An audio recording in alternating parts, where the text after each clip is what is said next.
जय माता दी। गंगा दशहरा का आप सबको बहुत बहुत शुभकामनाएं। गंगा दशहरा अब की बार मई में कब पड़ रही है, किस दिन पड़ रही है, क्या महत्व है, इस दिन कौन सा ऐसा महा उपाय करें। अगर आपके घर में बच्चा आपका चिड़चिड़ स्वभाव का हो, पढ़ाई लिखाई में कमज़ोर हो, कौन सा ऐसा उपाय है जिसे करने से आपका बच्चा बिल्कुल ही सरल हो जाता है। जिद्दी स्वभाव अगर है तो वह भी जिद्दीपन उसका समाप्त होता है और पढ़ाई लिखाई में भी वह मजबूत होता है। कौन सा ऐसा उपाय है जिसे करने से धन का आगमन होता है, माता लक्ष्मी अति प्रसन्न होती हैं, और आपको क्या ऐसी कौन सी वस्तु है जो चुपके से इस जगह पर रखानी है, जानते हैं आगे वीडियो में गंगा दशहरा का महत्व। तो अगर इससे पहले वीडियो शुरू करें, अगर आप मेरे चैनल पर नए हो तो प्लीज़ चैनल को सब्सक्राइब अवश्य कर लीजिएगा, क्योंकि ऐसा करने से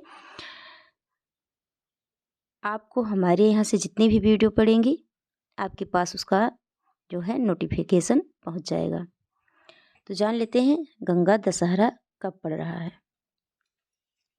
अब की बार गंगा दशहरा जो है 29 तारीख और 30 तारीख को पड़ेगी।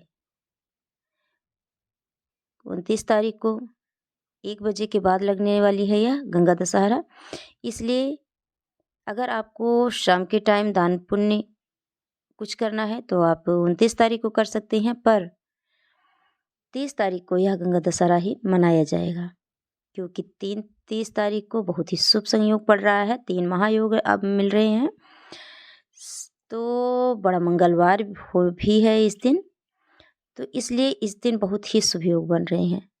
आप स्नान, ध्यान, दान जो है ये सब जो है 30 तारीख को ही करें तो बिल्कुल अच्छा है और बहुत ही पुण्यदायी होगा। तो जान लेते हैं इस दिन कौन सा ऐसा उपाय करने से धन का आगमन होता है और माता लक्ष्मी अति प्रसन्न होती हैं। आपको क्या क्या करने हैं इस दिन। तो अगर आप गंगा जी जा रहे हो स्नान करने के लिए तो बहुत ही अच्छी बात है। इस दिन गंगा जी का आगमन हुआ था और हरिद्वार में इसकी बहुत ही धूमधाम से गंगा दशहरा मनाया जाने वाला है। तो आप भी इस दिन गंगा स्नान के लिए अगर जाते हैं तो बहुत ही अच्छी बात है। इस दिन किया हुआ गंगा स्नान बहुत ही पावन होता है, सभी पापों को समाप्त करने वाला और सभी कष्टों को समाप्त करने वाला होता है।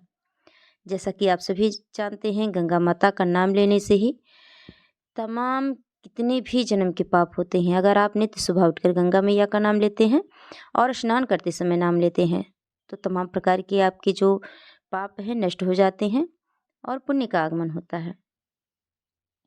गंगा दशहरा के दिन आप गंगा जी का नाम का स्मरण करें, उनके आप कहीं भी जाकर गंगा स्नान करें और गंगा में स्नान करके दान अवश्य करें।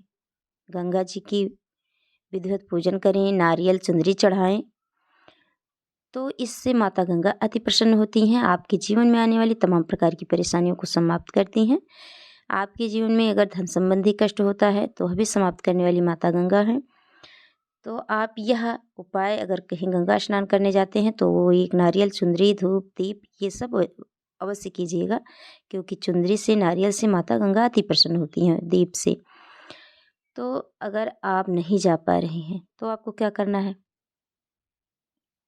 आप घर में ही सर्वप्रथम एक शुद्ध बाल्टी लें साफ, उसमें गंगा जल पहले डालें, फिर उसमें जल डालें, उसके बाद उससे स्नान करें, माता गंगा का आवाहन करते हुए, ध्यान करते हुए, उनके नाम का स्मरण करते हुए स्नान करें। उसके बाद आपको क्या करना है, अपने घर में आपके सभी के घरों में गंगा जी तो होती ही हैं, उनके सामने आप पूजन कर सकते हैं, दीप जला सकते हैं। आप अगर दीप दान करना चाहते हैं 11, 21, 51, 108 कितने भी दीप आप जलाना चाहते हैं तो बस गंगा जी को सामने रख के और उनके सामने दीप जला दें और दीप दान करें। माता गंगा से वह दीप लेने के लिए प्रार्थना करें कि माता गंगा हम दीप दान कर रहे हैं। माता गंगा का ध्यान करें, पूजन करें।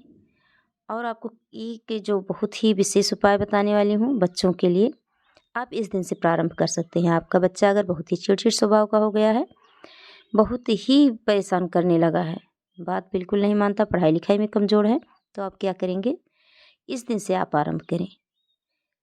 वैसे आप यह उपाय 2 प्रकार से कर सकते हैं। एक तो स्वयं 1 चम्मच अगर गंगा जल रोज़ नित्य कोई पीता है तो उसकी आंतरिक सभी दिक्कत परेशानियाँ जितनी भी होती हैं धीरे-धीरे समाप्त हो जाती हैं। क्रोध आना भी समाप्त हो जाता है। अगर ये सब आप नहीं कर पा रहे हैं, अपने बच्चों के लिए आपको करना है और बहुत ही क्रोधी स्वभाव का आपका बच्चा है, ज़िद्दीपन है, चिड़चिड़ापन है, पढ़ाई-लिखाई में कमज़ोर है, तो आपको क्या करना है, थोड़े से गंगा जल आप जब भी आटा गूँथें तो उसमें डाल लें। उस आटे में आप हो सके तो 1 चम्मच 2 चम्मच गंगा जल डाल लें। फिर उसकी रोटी बनाएँ और वह रोटी अपने बच्चे को अवश्य खिलाएँ।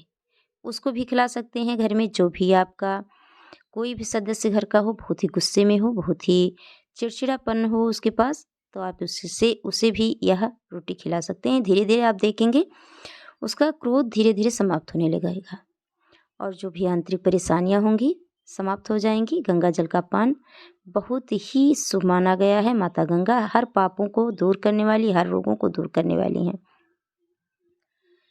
तो आप यह उपाय भी कर सकते हैं, जो कि बहुत ही विशेष है। और अगर आप इस उपाय को करना चाहते हैं धन संबंधी लक्ष्मी प्राप्ति के लिए, तो आपको क्या करना है, एक तो बड़ा मंगलवार भी है इस दिन, आप किसी मंदिर में अवश्य जाएँ, वहाँ पूजा पाठ करें। अगर आप घर में भी हों तो उस दिन भी जाकर किसी भी हनुमान मंदिर में पूजा पाठ करें या कितनी भी बड़ी ग्रह होगी, हनुमान जी को चोला चढ़ाएँ और लड्डू का भोग लगाएँ। उससे तमाम प्रकार के शनि दोष समाप्त होंगे और तमाम प्रकार की शरीर की बीमारियां हो, टेंशन हो, डिप्रेशन हो, कुछ भी हो, आप भगवान हनुमान जी से प्रार्थना करें और वह सब समाप्त होगी। दूसरा क्या है, आप उस दिन चुपचाप बिना बोले सुबह के टाइम उठें और पहले से ही आप नई झाड़ू ला कर रखे रहें। यह उपाय आप सोमवार को भी कर सकते हैं, सोमवार के दिन झाड़ू ला के रख लें। अगर आपको मंगलवार में कोई दिक्कत है, कहीं जाने वाले हैं, टाइम ना हो, तो यह आप सोमवार के दिन 29 मई को शाम के टाइम भी कर सकते हैं। आपको क्या करना है, नई झाड़ू पर थोड़ा सा गंगा जल छिड़कना है और वह झाड़ू चुपचाप से ले जाकर किसी मंदिर में रख देना है। बिना बोले हुए यह झाड़ू चुपके से आप रख दें, कोई देख भी ना पाए। वहाँ पर इसे झाड़ू लगाएंगे, वहाँ के झाड़ू लगाने वाले पंडित पुजारी जो भी होंगे। यह उपाय बहुत ही विशेष है। इससे क्या होता है, हमारे जीवन की तमाम प्रकार की परेशानियाँ दूर होती हैं, धन संबंधी, और हमारे घर में बरकत बनी रहती है, लक्ष्मी की प्राप्ति होती है। बहुत ही विशेष उपाय है यह। और इस दिन हो सके तो आपको क्या करना चाहिए, थोड़ी सी गंगा जल लेकर और फिर उसमें जल थोड़ा सा मिला लें लोटे में और उसमें क्या करना है, थोड़ा सा मीठा डाल लें और किसी पीपल वृक्ष के नीचे, किसी भी पीपल वृक्ष के नीचे आप उनकी जड़ों में या जल अवश्य चढ़ाएँ।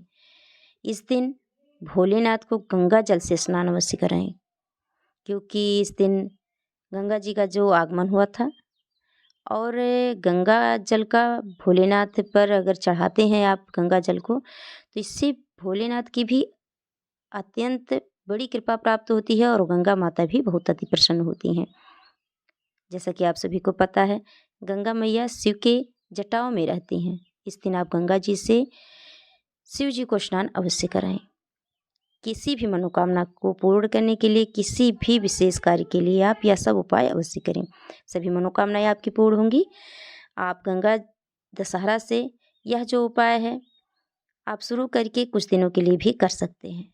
इस दिन भी एक दिन अगर आप चाहें तो एक दिन भी करके छोड़ सकते हैं। इससे भी बहुत बड़ी कृपा आपको प्राप्त होगी, आपके जीवन की सभी कष्ट और परेशानियां दूर होती हैं। तो जय गंगा मैया की। फिर मिलेंगे ऐसी अच्छी और सच्ची जानकारियों के साथ अगले वीडियो में। तब तक के लिए हर हर गंगे, जय माता दी।